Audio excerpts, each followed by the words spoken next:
afternoon, everyone.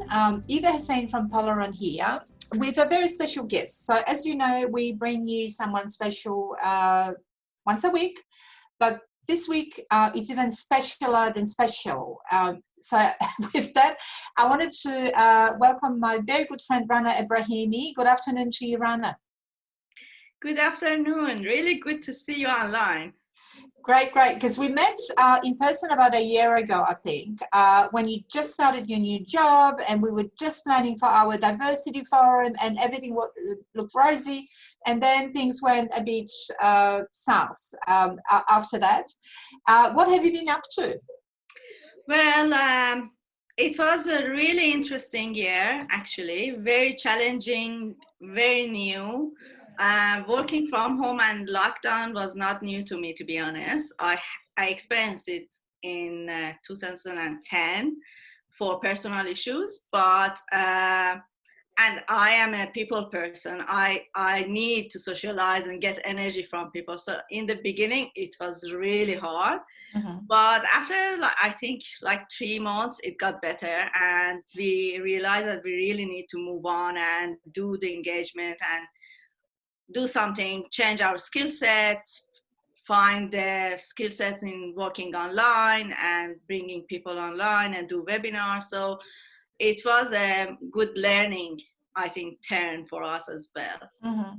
And Rana, currently you work for Cancer Council Victoria, of course, but I know a little bit about your background, but could you just tell us, because I think you've got an amazing career path that you've been sort of following. But you originally come from Iran, is that right? Absolutely. So I should get back to 2003. I'm not telling you I'm old, but I started the work on that time.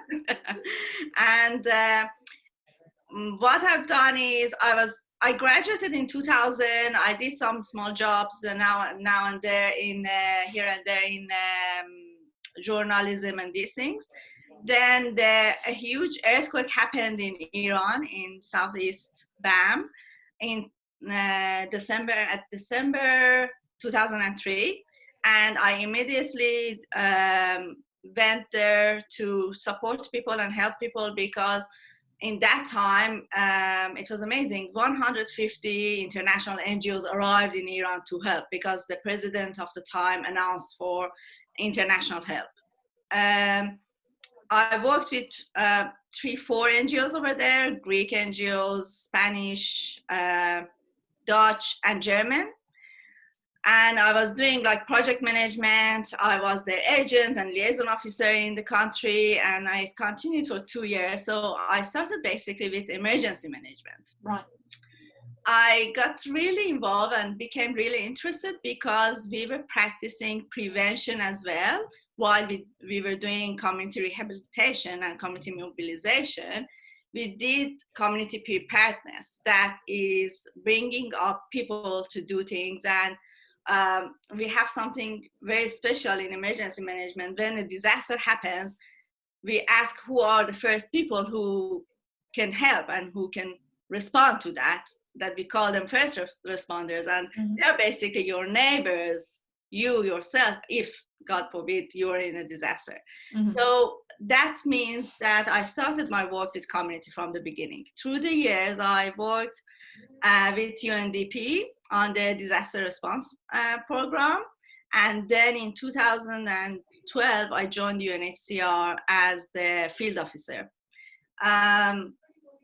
In 5-6 years that I was in UNHCR, I got a new title. I could set up a branch in Isfahan as a province, and I was responsible for 120,000 refugees to protect them, provide a better life situation for them.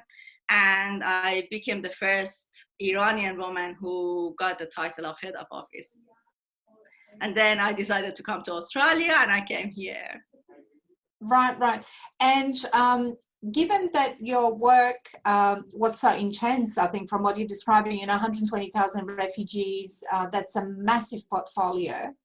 What are some of the things that you've learned through that time that you were able to apply to COVID-19, which is an emergency of a different kind, which was completely unexpected, and we were all sort of sitting there stunned.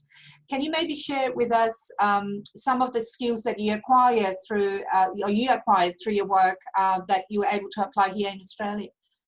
Absolutely. It's not just this period of time. It helped me to learn a lot and have a very specific skill set, because we were working in a remote area, in a remote office. So I had to learn how to do the IT management and do the online relationship and online communication with the head office. And we learn how to manage databases, how to create databases and collect proper data. One of the things that I really used was that understanding that people and community are the best sources to get information. They know the best what is their problem and what is the solution, because they organically get together and help each other and get the solution. So we use it a lot these days, especially because it was unprecedented. And I think the most important thing of the work with NGOs and UN that I started in 2003 and I learned it through the time is building trust, respecting people, and being inclusive, and getting what I need to understand from people and have empathy, because it's so different. 120,000, each one of them had a different need and needed different understanding. So you need to have a very specific level of empathy, not sympathy, however, to get all of this. And I could use all of them actually during this time. And speaking of communities, which you mentioned, you should ask the communities and they will tell you what they think and what they want, except that I think in Australia it doesn't happen as well as it could. So this is why we gave this session a bit of a strange title, Allies or Aliens, because I think, like I've been in Australia for a long time. This is my 35th year, and there is still that level of alienation. So for me, there are things I don't understand and I never will understand about how Australia works.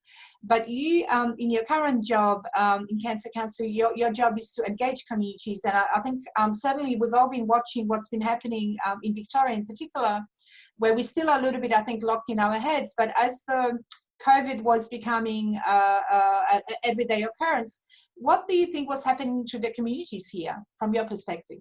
That's a really good question. And actually, it's happening to me. I was here since 2016 and I worked with the community all the time. But since beginning, I realized it's not just working with the community. You need to work with the decision makers as well. Because exactly as you said, there is a gap between the decision makers and those who are sitting in the parliament and those who are called grassroots. From the beginning, I felt that I am the conduit between them, and I'm really feeling accountable and responsible to we get the message from the community. It doesn't mean that we don't get the message, but how we interpret it and how we let it influence the decision making is not there. It really it has the room for improvement. It needs to be changed. We need to respect people's requests and people's ideas. And we need to understand they know what they want. And what is I realizing, and I try to implement it in my own work, is that when I go to the community and I consult with them, I definitely go back to them and report back to them. And I ask them, do you think this that I designed will work for you or not? It's a continuous relationship. It's ongoing. You cannot just get in the field, consult, make them consulting fatigue, and then leave them and say, okay, I got whatever I wanted. It's not your business anymore. And I think what you touched on there is something that really resonates with me, because I think both, so when you're talking about, decision makers and the grassroots communities, they both have the best of intentions. It's not like the community is asking for something that's particularly unreasonable, and it's not like the governments don't want to help. But there's this disconnect between the two, where, people like yourself who take that leadership very seriously and want to work on co-designing systems and processes and therefore outcomes is really important. But how you explain to them both who come from such different planets, I guess, is the challenge. Yeah. So how do you do that successfully? Exactly. I put it actually one level down up.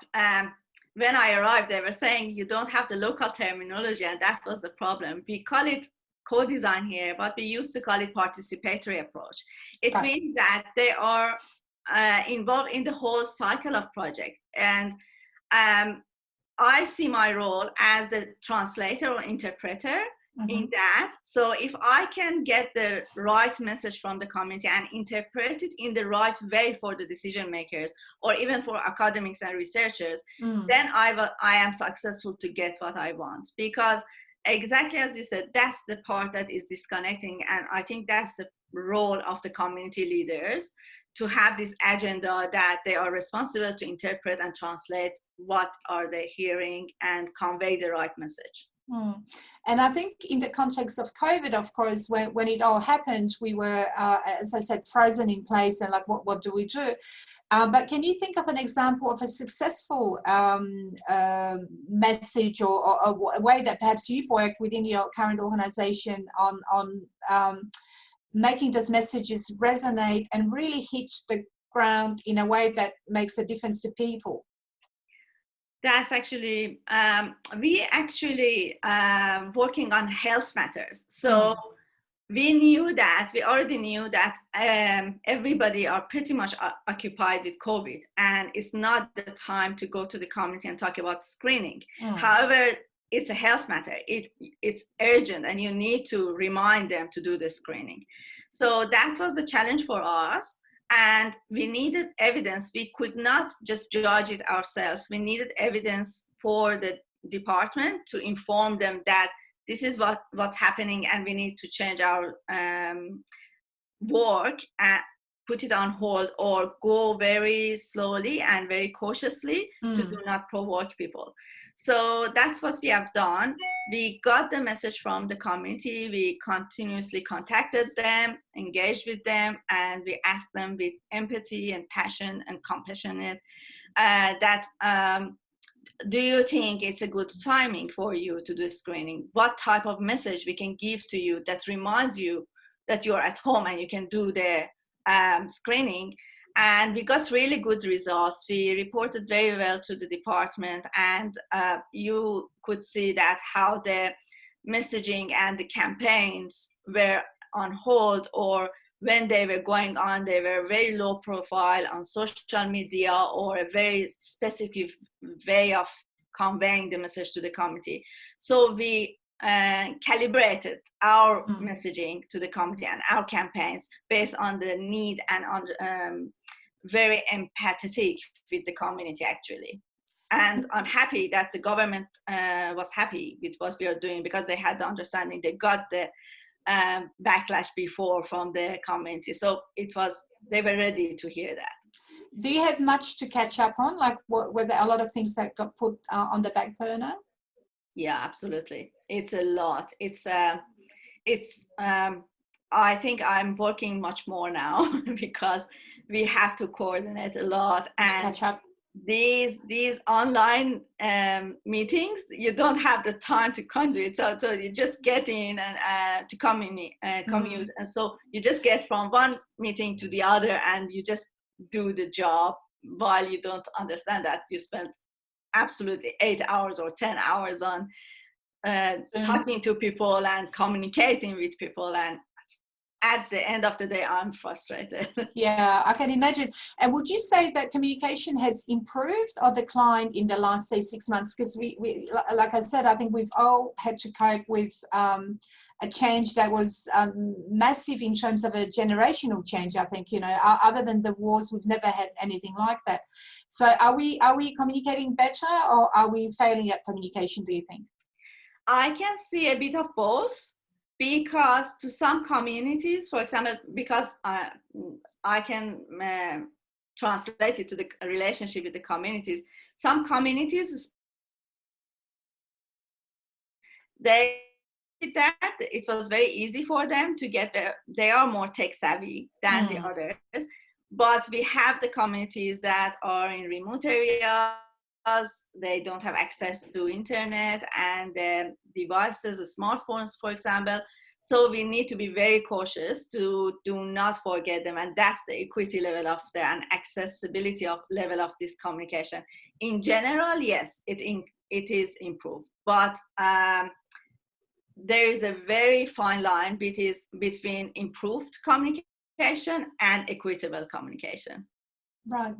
And I think Cancer Council Victoria, Cancer Council generally speaking, it's an organization that has many years of experience with engaging with multicultural communities. What were some of the lessons learned for you, like in the last, say, 8 to 10 months, but also could you give us some tips on how to become an ally from an alien? So I think where I'm going with this question is this, that a lot of community organizations do really genuinely want to work with communities and make their lives better or improve health outcomes, but could you give us some tips on how to actually do it? Because it's one thing of wanting to do it, it's another to be able to achieve it. Absolutely, it's like giving me one of my colleagues in the all the time, but use these examples all the time between ally and alien. It's like it's getting to the biases somehow if we look at it negatively, because people may look at you like, I have this experience myself as well, may look at us like guests, and we are coming to their house, so we are the alien who are coming. How they want to become an ally, they show us like you're going to a party and they even make you a soup. That's the way that they're showing the allyship. Then my reaction will be hard, because especially from my culture, I cannot say your soup was very salty or it was really bad. So no feedback. So I don't give a feedback. I just say thank you. And this culture of gratitudeness will make people, it's making for them harder to understand if they should look at us as allies or as aliens. And I think we need to open up, we need to speak up, and we need to give more transparent feedbacks. That's, I think, the only way that we have going forward. And I'm happy because I can see some organizations started to do that. And that's another interpretation of co-design. So we give better feedbacks in co-design. We go to the community and ask them. That's my understanding of ally. Yeah. Some really excellent points there, and I hope you don't mind me sharing, but your partner's Polish and so am I. Yeah. So one of the things that we find strange in the Polish culture is when you ask people how they are, right? Yeah. Because in the Australian or Anglo-Saxon culture or context, you'd ask someone how they are, but you don't really want to know. Whereas we will actually tell you that, I have a sore knee and my cat is sick and whatever. So we might therefore be perceived as a little bit negative. So it's trying to look behind those cultural barriers or linguistic barriers or whatever it is, and just think, okay, how do I talk to this person as a person on an equal footing? And I think that is the challenge that we are experiencing, yeah? Absolutely. I have exactly the same problem. And I think it was a culture shock for me when I arrived, and people were asking me, how are you? And I was trying to explain my day. I found it, they told me, actually, some of my closer friends told me it's very confronting when they hear about my actual life and how I am.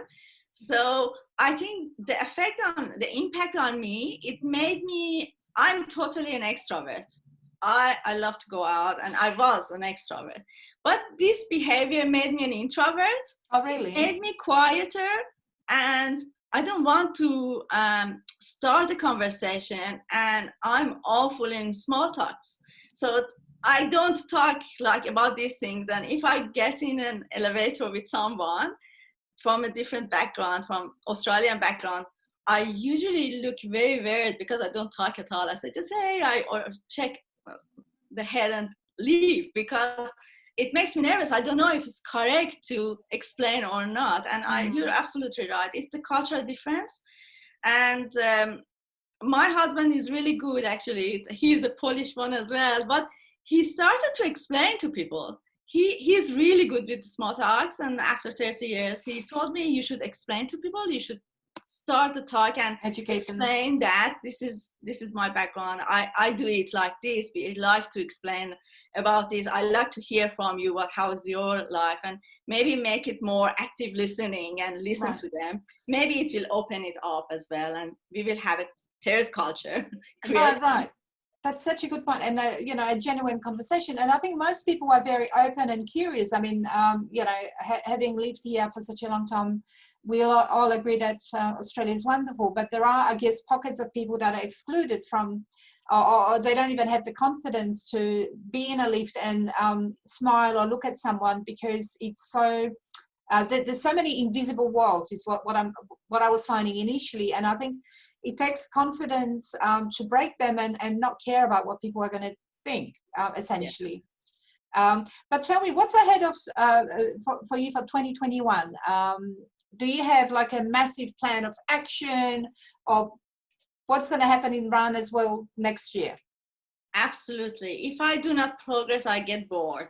It's really bad. So I really need change. I need constant change and improvement.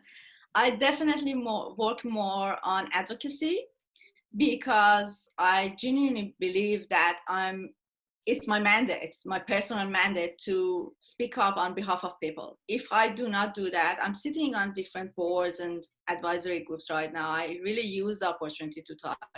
So if I do not do that, I will be really bored and I feel useless. And next year, I'm trying to find more boards to sit on and talk more.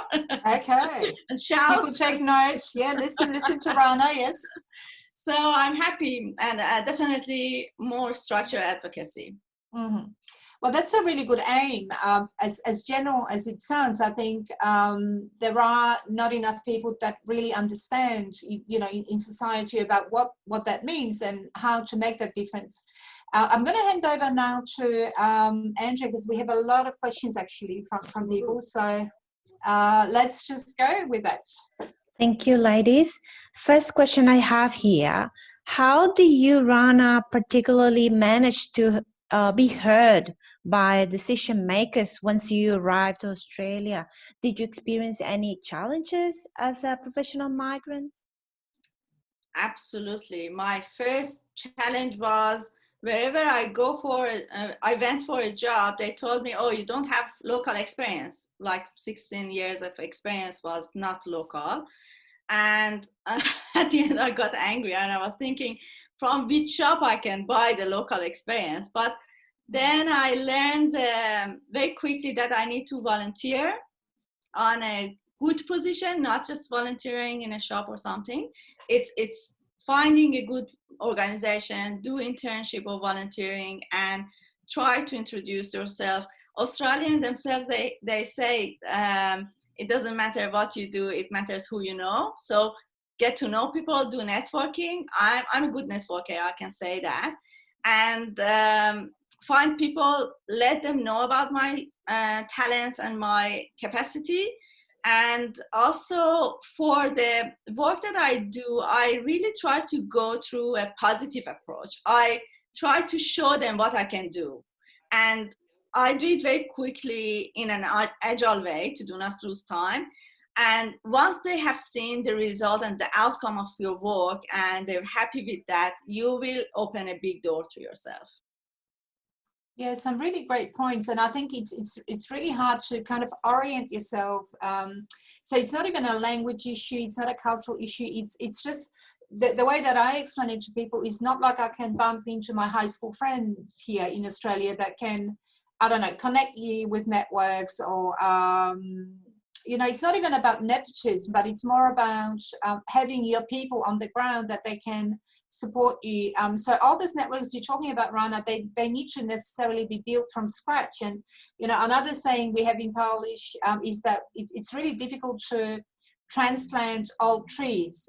And it really is true that it's much, much harder, especially when you come from a professional background, actually, where you've been respected and you have, you know, background that you've built and people know you and something like getting a job is just easy because you know, in the community. So starting from scratch is a little bit harder in Australia, or a lot harder, I should say, maybe. Absolutely. And what I've done, actually, when I do networking, I learned how to share my story and find my story and how to interpret it. So the first challenge I had was the terminology. My terminology is totally UN terminology, very bureaucratic, very like UN related. Then I learned to get the organizations or the community's terminology and put it and influence my own story. And when I say I'm good in networking, I know which story of myself. I have few stories, not just one story. So I know which story to share where. That's really important. Right. So then understanding the context and how that conversation can be, you know, level playing field. Have you come across women that you've been able to help since you've come to Australia? Well, it's one of my individual passions and responsibilities. I feel responsible for all women, especially young women and immigrant women, considering the intersectionality. So yes, even from the first job I've done here, I was mentoring interns, especially young, talented women, and I'm very proud of them because they all are working in really good positions and organizations. And I think it's not just helping, mentoring is not just helping an intern, it's also just connecting those women to each other, finding another good woman for them, another good mentor for them, introducing them well. So yeah, absolutely, I did, and I'm very happy that I have these friends, and I used a lot of mentors who helped me to get involved with the community as well.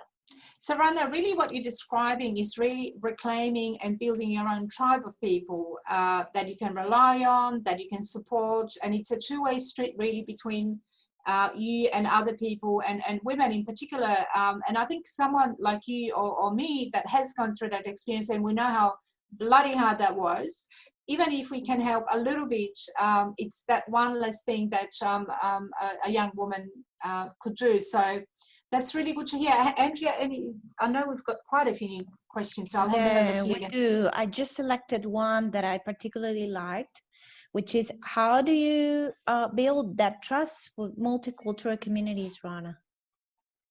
It's to me, it's not hard because probably I'm from the cultural background, and I have studied cultural intelligence and tried to improve my cultural intelligence and understanding other cultures. But a big part of it is coming from common sense and respect. Once you build respect and you were transparent with the community, you can build that trust, but you should be very careful. Building trust is not that hard. Keeping the trust is important. So maintain that trust, that relationship in a good way. Don't just get one-off communication and then when you finish, leave them by themselves.